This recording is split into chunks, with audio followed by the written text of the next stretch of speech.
हमारी संस्कृति, हमारे संस्कार सदा रहे हमारे साथ। भारत की पुरातन गाथाएं और महान संतों की वाणी। सब्सक्राइब करें तिलक कथाएं। लगता है कोई साधु संत है। अरे लक्ष्मी की माँ, ये मोटू द्वारकानाथ जिसके सामने हाथ जोड़े, वो साधु संत कैसे हो सकता है? गुरुदेव, यहाँ पासी में एक मकान में आपके ठहरने का प्रबंध किया है। गुरुदेव, आज आपने शिरडी में कदम रखे, पूरी शिरडी धन्य हो गई। हाँ।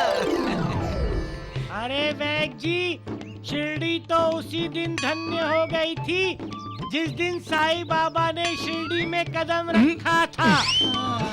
साईं बाबा।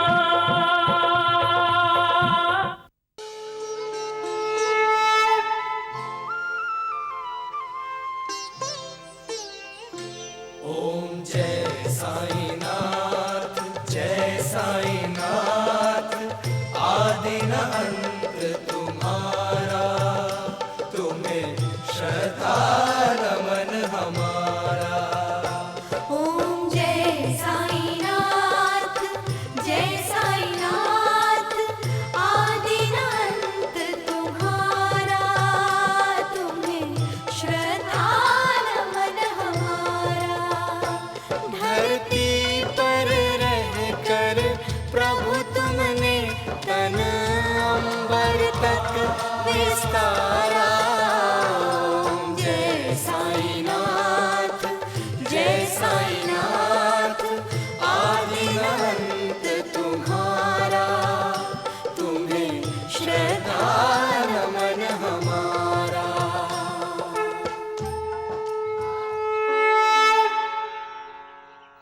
जब सूर्य का उदय होता है तब संसार के लोगों के लिए एक नए दिन की शुरुआत होती है। वो नया दिन और बीता हुआ कल एक समान होता है? नहीं, एक समान नहीं होता है। वो नया दिन, वो नया सूर्योदय इंसान की जिंदगी के साथ पूरी प्रकृति में एक नया बदलाव लेकर आता है। वो बदलाव हमें पेड़ों पर, वृक्षों पर, पेड़ पौधों पर हरे भरे नए पत्तों के रूप में दिखाई देता है। हम कलियों को फूलों में तब्दील होते हुए देखते हैं। एक दिन, सिर्फ एक दिन प्रकृति के साथ साथ इंसानों की जिंदगी में भी कितना बड़ा बदलाव ला देता है। क्यों? क्योंकि सूर्य का उदय केवल सूर्योदय नहीं है, वो एक आशा, एक उम्मीद, ऐसी उम्मीद जो हालात से लड़कर कामयाबी पाने का मंत्र देती है। सूर्योदय है एक साक्षात्कार जो कहता है जीना है तो दूसरों के लिए भी जियो, सिर्फ स्वार्थी बनकर अपने लिए नहीं। पूरी दुनिया को रोशनी देने वाले शक्तिशाली सूरज को भी रात्रि निकल जाती है, लेकिन सूरज उम्मीद नहीं छोड़ता, रात्रि से लड़ता है और उसे जीतकर फिर उदय होता है।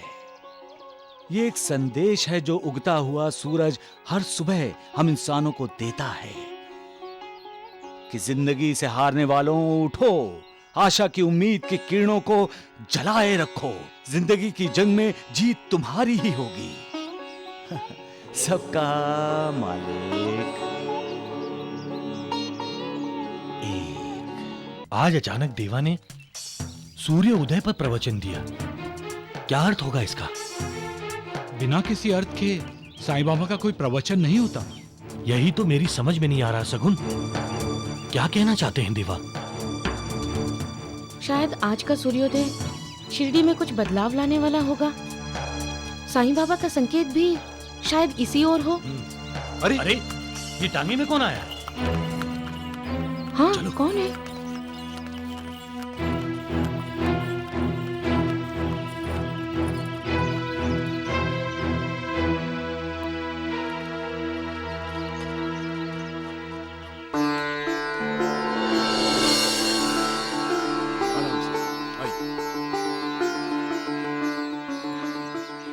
गुरुदेव। शिरडी में आपका स्वागत है। कल्याण गुरुदेव, शिरडी में आपका स्वागत है। सबका कल्याण।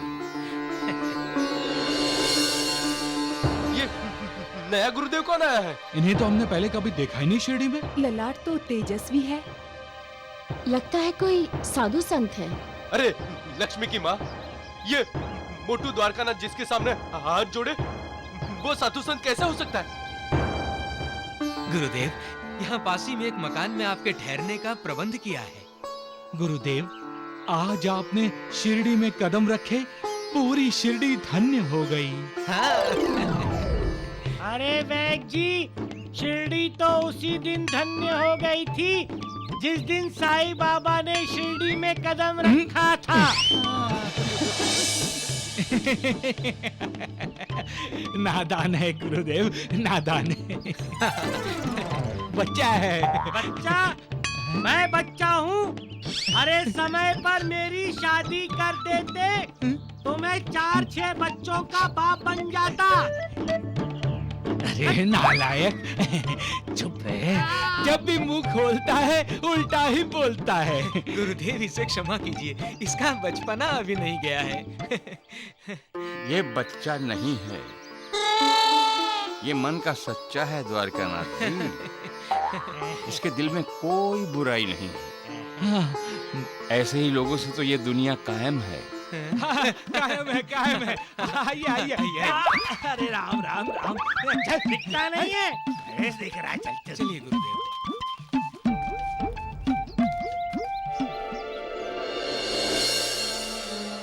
राम राम राम। गुरुदेव, ये मकान कैसा है? मैं शिरडी में मकान में रहने के लिए नहीं आया हूँ द्वारकानाथ जी। मैं शिरडी आया हूँ लोगों को ज्ञान देने। अगर हो सके तो उनका इंतजाम कीजिए। साईं बाबा ने तो पहले से ही शिरडी के लोगों को ज्ञानी बना दिया है गुरुदेव।